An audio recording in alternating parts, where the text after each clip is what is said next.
Timing was everything in the first round of the British Open. The three co-leaders teed off later in the day after the worst of the driving rain, gusting winds, and cold temperatures had passed. Among them was the popular runner-up in the U.S. Open playoff. Don't ask me how I did that. It was just one of those days. There was a few over par early, like the rest of the world out here, and just tried to hang in there and tried to.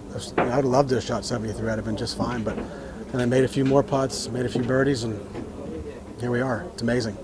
Mediate, Ireland's Graham McDowell, and Australia's Robert Allenby were the only ones to break par on the tough Royal Birkdale layout with matching 1 under 69s. All three birdied the last 2 holes. Greg Norman was the ghost of British Opens past. The 53-year-old, now part-time golfer, provided glimpses of what won him 2 Claret jugs with a par 70. Ireland's PADRAIG Harrington muddled through with his injured wrist and posted a respectable 4 over 74. The defending champ played in the worst of the weather, but is used to these conditions and wouldn't mind more of them to a point.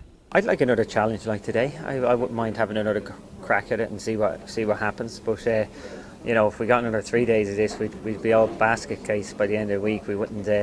It's tiring, real tiring. Harrington says the wrist is no bother and expects to be able to finish the tournament.